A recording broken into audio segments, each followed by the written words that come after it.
nouvelle tempête de poussière et de sable balaye Bagdad. La ville disparaît dans un épais nuage orange pour la 7e fois en un mois.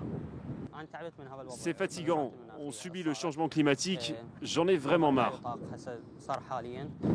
Ces tempêtes de poussière surviennent à peu près tous les 3-4 jours en ce moment en Irak. Les aéroports internationaux doivent fermer. Le peu de visibilité sur les routes provoque évidemment plus d'accidents. Et ces tempêtes occasionnent également des dizaines d'hospitalisations.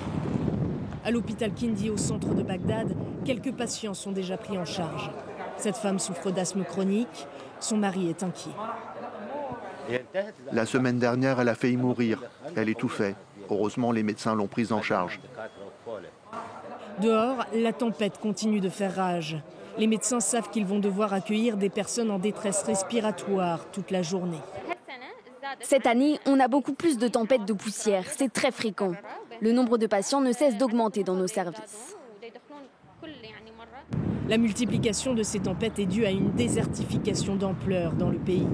L'eau se fait de plus en plus rare à cause du changement climatique, mais aussi des barrages construits en Turquie et en Iran qui assèchent les fleuves du pays.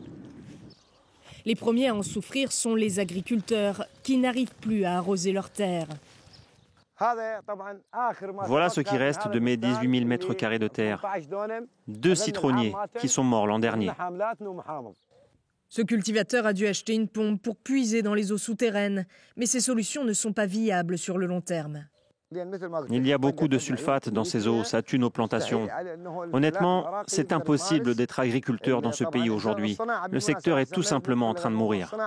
L'Irak fait partie des pays les plus vulnérables au changement climatique et ses 40 millions d'habitants en subissent déjà chaque jour les conséquences.